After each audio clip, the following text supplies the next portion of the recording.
Saúde sobre obesidade com a doutora Maitê. Tudo bem? Que linda. Você também, sempre. Tudo bem? Por que obesidade a gente pode dizer que é um problema de saúde e de estética? Obesidade é uma doença e é uma doença crônica. E a gente sempre acha, a obesidade é só estética, não tá bonitinho. Isso. Não. A obesidade traz outras consequências, como infarto, como derrame e gordura de fígado, né? E, incrivelmente, o Brasil é o quarto país em números absolutos de obesidade. Quarto país no mundo? No mundo. Doutora, não sabia. E no Olha Brasil, só. 68% das pessoas estão acima do peso. Tá. Então, é uma coisa, não é só estética, é questão de saúde. E a gente tem que se preocupar que a maioria da nossa população está acima do peso. Tá. Então a gente vai falar muito sobre isso daqui a pouquinho, daqui 1 minuto e meio para ser mais exata, que é o tempo que dura o nosso break. 1, 2, a gente está de volta. Até já já. Oi, mulheres, voltamos com o nosso programa e, como havíamos combinado, a gente vai conversar com a doutora Maitê Pimentel sobre obesidade, que é um problema muito maior do que a estética, é um problema de saúde. O Brasil é o quarto país no mundo em números absolutos de obesos. Sim. Mais homens ou mais mulheres, doutora? Mais mulheres do que homens. E uma coisa grave, 33% das nossas crianças estão acima do peso também. Então a gente sabe que isso é uma evolução que mais tarde os adultos também vão estar mais do que 68% obesos. Esse número é um número recente das crianças, não é? Recente, bem recente. A gente acabou de voltar de um congresso de obesidade e o Brasil está muito classificado, não de, que bom que o Brasil... Não, é um país que está trazendo preocupação para o mundo inteiro, porque a gente está crescendo muito nesse fator. Tá. Nós temos umas imagens que ajudam no esclarecimento, desse assunto. O que é? Magreza grave, magreza moderada e o IMC? Porque você está em casa, será que eu estou obeso, sobrepeso? O que eu sou, né? Essa é a classificação que a gente sempre fez, que chama IMC, que é pegar o peso, dividir pela altura ao quadrado, tá? Então pega a tua altura, faz a altura vezes a altura, pega o peso e divide por esse número. E aí a gente vai ter essa classificação. Então quando a gente está nesse número de 25 a 30, já é classificado como um sobrepeso. Sinal amarelo. Sinal amarelo. De 30 a 35 já é uma obesidade grau 1 e 35 a 40 grau 2 e maior ou igual a 40, que é a obesidade que a gente chama mórbida, né? Que é a indicação de bariátrica, inclusive. Mas então, isso é uma coisa que a gente sempre classificou, mas não pega o perfeito. Então, por exemplo, você tem uma pessoa que faz muita academia e tem bastante massa muscular. Se você fizer essa conta, ele às vezes vai classificar como obeso. Porque o músculo pesa. Porque o músculo pesa muito mais do que a gordura. Então, o certo não é só a gente pensar nessa classificação, é a gente pensar em bioimpedância. O que é bioimpedância? É uma máquina que você segura e ela vê a porcentagem de gordura do corpo, de água do corpo e massa muscular. Ela separa. E vê também a taxa de metabolismo. Lá. Isso mesmo, olha que lindo. Olha, o erro do IMC. Então, a gente tem, estatura igual e a massa, quer dizer, você tem aí o peso dos pacientes iguais, mas esse tem muito mais massa muscular, só 6% de gordura. E esse paciente, sempre paciente com gordura visceral, gordura de barriga, são os piores para desenvolver infarto, derrame e gordura de fígado. Tá? E ali, estatura, massa e IMC, tudo igualzinho. Tudo Só igualzinho. quero que a gente olhe o tipo físico completamente diferente. Então, hoje em dia, a classificação não se faz mais só por IMC, a gente tem que ver gordura. A gente faz por bioimpedância, existe uma máquina que chama DEXA, que é tipo uma ressonância, que você também consegue ver o percentual. Existe aquela forma mais clássica, que geralmente o nutricionista faz, que é as preguinhas que a gente vê no corpo, né? Que belisca e vê a porcentagem de gordura. Tá. Esse é um método que tem mais erro, 45% de erro. Então, hoje a gente usa mais bioimpedância, a máquina que vê isso. Perfeito. Vamos então aos mitos e verdades sobre obesidade. É mito ou verdade que a maioria dos casos de obesidade está relacionada com problemas das glândulas endócrinas? Mito. Mito. Então, realmente, o hipotiroidismo causa obesidade, resistência insulínica, que é um hormônio também do diabetes, aumenta, cortisol, hormônio do estresse, aumenta a obesidade, prolactina, sim. Mas a grande maioria dos casos é genético. Olha só, a gente às vezes tem pacientes que comem a mesma coisa e uns são mais obesos e outros não. Sim. Aí você fala, mas por quê? Na mesma família, às vezes, né? Então, é isso que a gente está querendo entender em metabolismo na medicina. E a gente está evoluindo bastante, que sempre assim... Você sabe que na minha faculdade nem a gente estudava muito obesidade? Tinha aquele mito de que obeso não come direito, não faz exercício, é meio preguiçoso, não tem a disciplina. Mudou totalmente. A gente sabe que hoje em dia a obesidade é uma doença crônica que tem que ser tratada. Existem mais de 400 genes envolvidos em obesidade. Existem os hormônios envolvidos que podem a pessoa comer direito, mas não conseguir emagrecer. Existe fator emocional, né? Hoje em dia até o sono, privação de sono está relacionado, melatonina que a gente estuda muito. Então existem vários fatores. E dieta hoje em dia não se pensa mais em restrição calórica, porque a gente pensa em metabolismo. A gente tem que pensar como é que estão as glândulas desse paciente, o metabolismo, a genética, para você desenvolver uma coisa individualizada. Perfeito. É mito ou verdade que dietas radicais fazem mal à saúde? Isso é difícil de responder, mas eu acho que é um mito. Se uma dieta radical for bem orientada, você tem sim benefício. Você não pode sair fazendo qualquer tipo de dieta, a Deus dará. Então assim, você quer emagrecer. As dietas hipocalóricas, elas são as de manutenção da vida, que é o correto. Ter quantidades balanceadas, macronutrientes, nutrientes corretos, fazer o exercício para uma manutenção. Mas se às vezes você quer, nossa, eu quero dar um boom, chocar meu metabolismo. Se você fizer uma dieta cetogênica, você consegue, faz por 15, 30 dias. E é radical. E é radical. Você às vezes quer fazer um jejum intermitente. Sim, se você fizer bem orientado, com umas dietas proteicas, se você fizer teus exames, dosar as vitaminas, os seus hormônios, você vai ter um resultado legal. Não que você tenha que fazer isso para sempre. Então, dietas radicais são para chocar o metabolismo e elas dão certo sim se você for bem orientado. Perfeito. É mito ou verdade que distúrbio do sono é um fator que induz ao excesso de peso? Muito. Então a gente sempre sabe que o pico do cortisol é de manhã quando acorda e ele desce no final do dia. Se a gente fica acordando... Em todo mundo? Em todo mundo. Tá. Então quando a gente fica acordando no meio da noite porque tem insônia ou porque trabalha num horário noturno, você começa a dar picos de cortisol. E esse é um hormônio anabolizante, ele é engordante, ele informa para o teu corpo, você tem que reter, armazenar. Outra coisa que se tem estudado muito é melatonina. Então a gente produz melatonina quando está dormindo, quando tem sem luz, né? E a melatonina também está envolvida na obesidade. Hormônio de crescimento, a gente sabe que muita gente até usa de forma incorreta, GH em academia, porque ganha massa, seca gordura, mas a gente produz GH. A gente acha que só crianças da puberdade produzem. A gente produz? Produz, então a gente tem a curva grande e vai caindo, mas se a gente também não dorme direito, tem associação da privação do sono com o pico de GH. Então vários hormônios interferem nisso. O que é melatonina? É um hormônio que a gente produz quando está no escuro, que é da pigmentação da pele. E ele tem a ver com sono REM, com o cérebro, na hora de dormir, e tem a ver também com a produção ou não de células de gordura do corpo. Nossa, isso é muito importante. Tá. Vamos continuar com mitos e verdades. Vou conversar com a Edeli. Vamos continuar com mitos e verdades sobre obesidade. É mito ou verdade que a obesidade pode causar infertilidade? É verdade. É verdade? Então, obesidade faz marcadores inflamatórios, interleucina, fator de necrose tumoral, e todo esse estresse oxidativo, ele interfere na ovulação, no teu ovário funcionar. E uma das causas, a maior causa de infertilidade que é tratada é a síndrome do ovário policístico.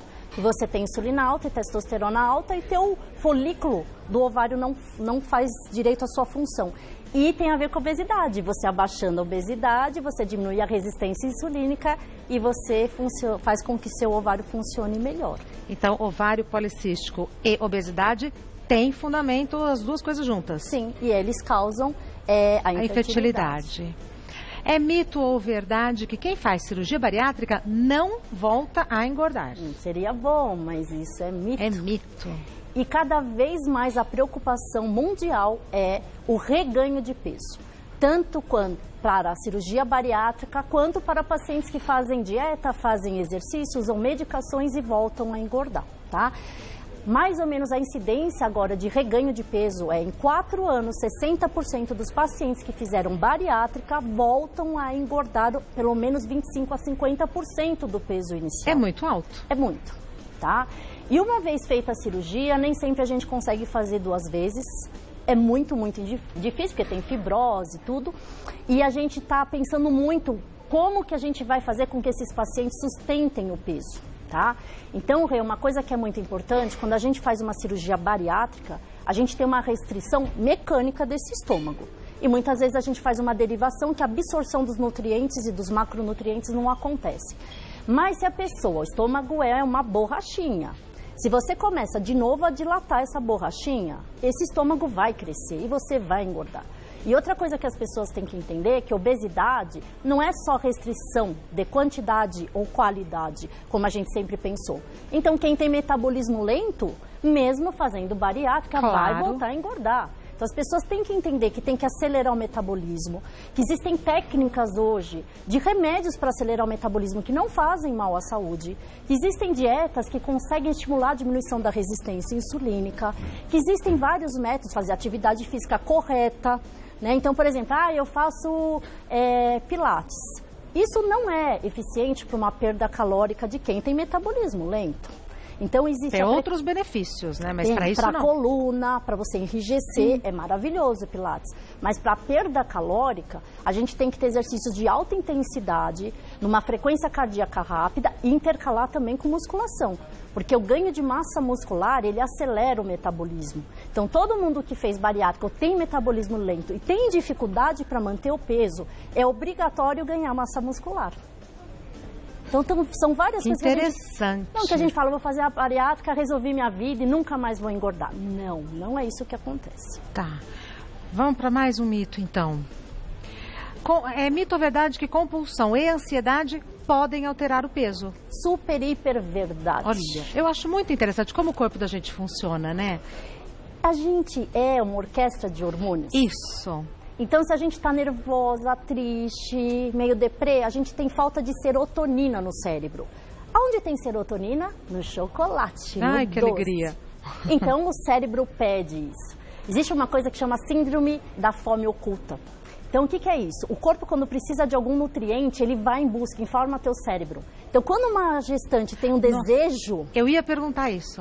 O desejo não é brincadeira, gente. O desejo tem a ver com a conexão cerebral de informações pedindo tal alimento que, de acordo com a cultura daquela mulher, ela vai em busca de tal alimento. Isso é estudado cientificamente. Pacientes que têm uma anemia grave, que tem aquelas tênias, que roubam todo o sangue do intestino, elas chegam a lamber o tijolo em busca de ferro.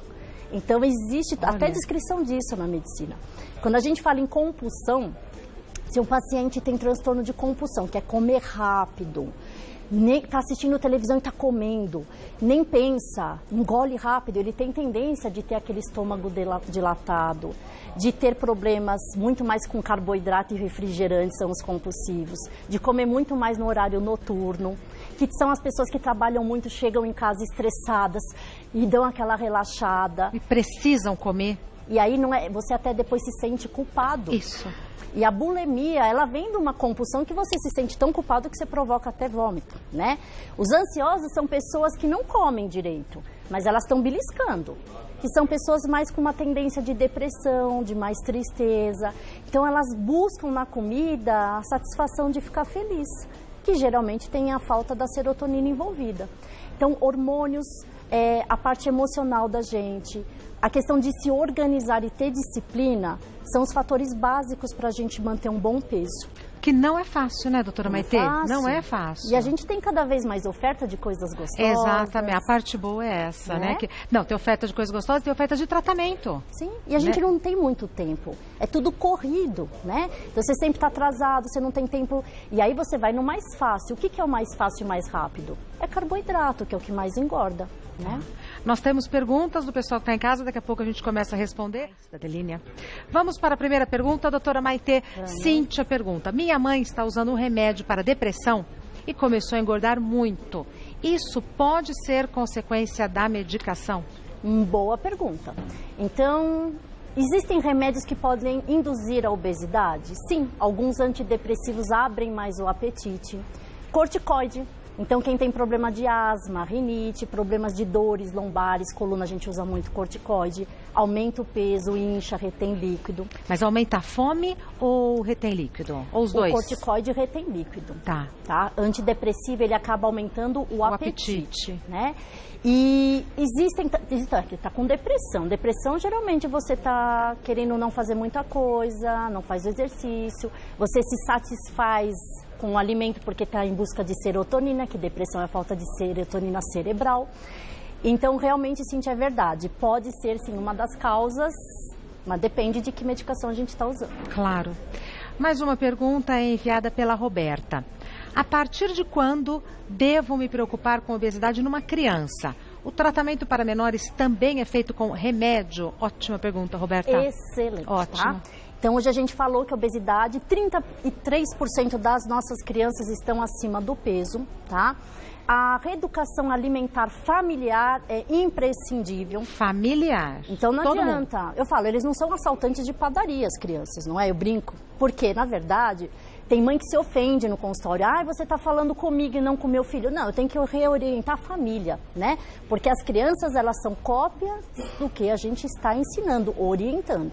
E muitas vezes é fácil a gente falar sim para ela parar de chorar, porque a gente deixa hoje em dia com maior número de separação. Você fica com o pai no fim de semana, ele não quer falar não para desagradar. Convívio com a avó, que geralmente cria bastante os netos.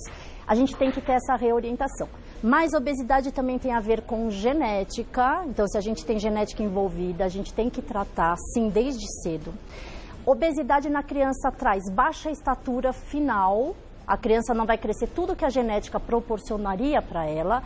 Hipogonadismo hipogonadotrófico. O que é isso? O genital fica menor por causa do embutimento da gordura e atrasa a puberdade. E a gente produz células de gordura na infância, porque o citoplasma da célula está muito fininho. Então, ele vai se dividindo. Exponencial, de 2 vira 4, vira 8, vira 16. O adulto não produz células de gordura, ele incha ou desincha essas células. Se uma criança for obesa, ela vai ter uma tendência muito maior de ser um adulto obeso. Porque ela vai levar essas células para o resto da vida. Para o resto da vida, que é chamada de memória metabólica. Tá? Então, quando a gente também está perdendo peso, parece que não sai daquele lugar, travou. Ou quando você às vezes come muito, não é um peso... Porque as nossas células, elas se adaptam. Então, por exemplo, você perdeu 2 quilos. Você precisa de 1 ano para o teu metabolismo, para a tua genética celular, entender que aquele é o peso ideal. Portanto, quem emagrece tem que manter esse peso por muito tempo e se cuidar também por muito tempo. Criança pode sim usar medicamentos, alguns, não todos. E para falar já de medicamento, vamos falar que isso é muito importante. Também acho. Muitas pessoas falam, remédio de emagrecer, isso faz mal. Isso mata, isso deixa a pessoa louca. Vicia. Por quê? Porque antigamente a gente não tinha essa nova classe de medicação que a gente tem hoje em dia. Então, quando a gente usava anfetamina, a gente tinha mesmo nervoso, estresse, irritabilidade, taquicardia, boca seca. Existe por causa que é um remédio que aumenta a adrenalina cerebral e sistema adrenérgico. Existem novas classes de medicação muito atuais. Tem uma delas que já está no Brasil e uma que vai chegar daqui a uns 6 meses. São 6 moléculas novas que vão chegar no mundo. A gente estava no congresso agora de obesidade em Viena e foram lançados esses estudos que mexem com a saciedade. Então são remédios... Notícia maravilhosa. Não mexe com a cabeça, não deixa nervosa estressada, não dá taquicardia, arritmia. Não dá tremor. Não dá rebote de voltar a engordar. Mexe com o metabolismo e informa o cérebro que você já comeu.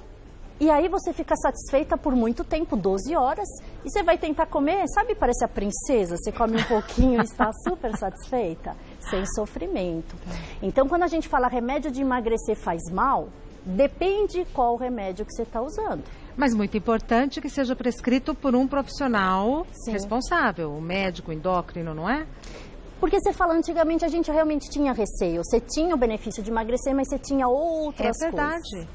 E para todo mundo saber que vai mudar tudo isso. Que isso bom. é revolucionário, porque a gente Sem não dúvida. tinha muita opção de tratamento medicamentoso para a obesidade. Sem dúvida. Ótima notícia, doutora Maitê. Aliás, obrigada por estudar e trazer tudo pra gente assim, né? É uma novidade tão quentinha.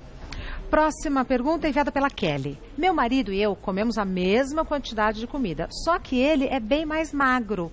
Os homens emagrecem com maior facilidade? Existem pessoas que comem a mesma quantidade e não engordam do mesmo jeito? Verdade, Kelly. Os homens sempre se beneficiam mais do tratamento. Então, quando eu faço campeonato do marido e mulher, mesmo tipo de dieta, mesmo tipo de medicação, eles sempre têm uma vantagem. Sempre? De 20% a 30%. Porque o metabolismo da mulher é feito para engordar. Mama já foi feito com maior quantidade de gordura. Nádegas também. E a gente foi feita para aleitamento materno, para cuidar dos nossos filhos. E os hormônios propiciam você aumentar a gordura, porque a gordura é que vai trazer benefícios de comida para um filho. Tá. Então, a genética metabólica dos homens já é mais favorável para o emagrecimento. Tá. Então, eles emagrecem com mais facilidade? Sim. E existem pessoas que comem a mesma quantidade? Sim. Próxima pergunta, enviada pela Miranda.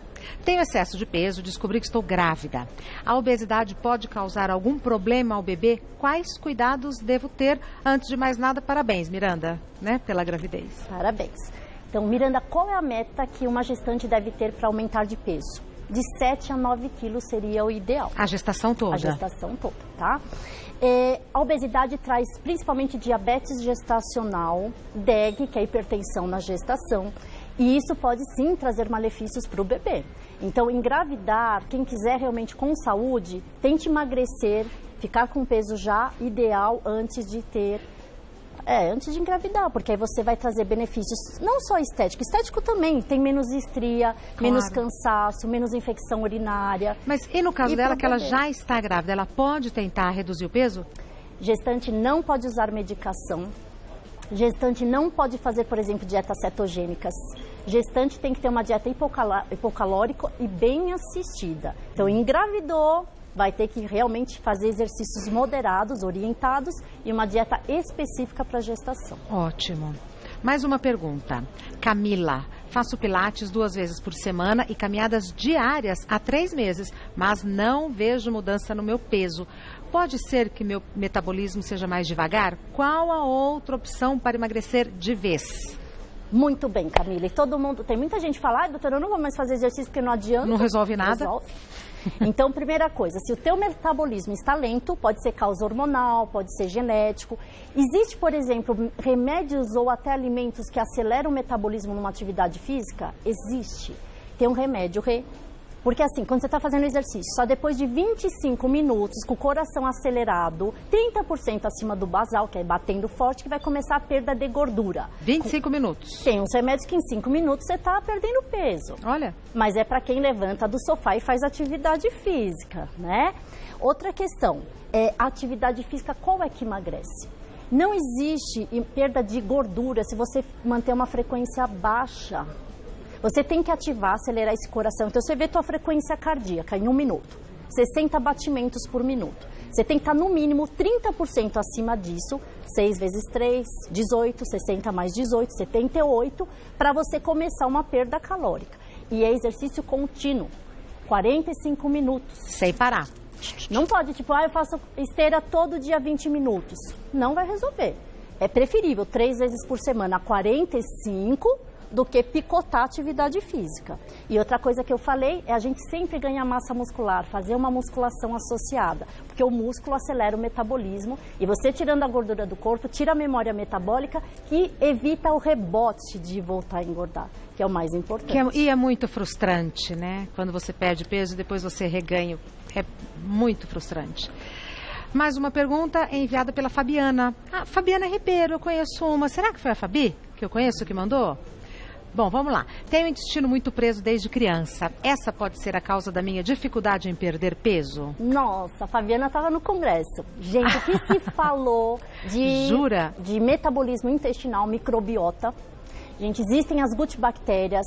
O novo tratamento que a gente vai investir no futuro é a flora intestinal. Eles pegam, por exemplo, 2 mulheres gêmeas. Então, tem a mesma genética, uma magra e uma obesa. Pega as fezes dessas mulheres. Coloca na comida dos ratinhos, mesma ração, mesmo ratinho com o mesmo peso. Essa flora intestinal alterada do ratinho da mulher obesa vai virar obeso. Aí você pega o mesmo ratinho magro e faz ele comer com as fezes do ratinho gordo, você faz ele engordar com a mesma ração. Nossa. Ou seja, a flora intestinal está altamente relacionada com obesidade.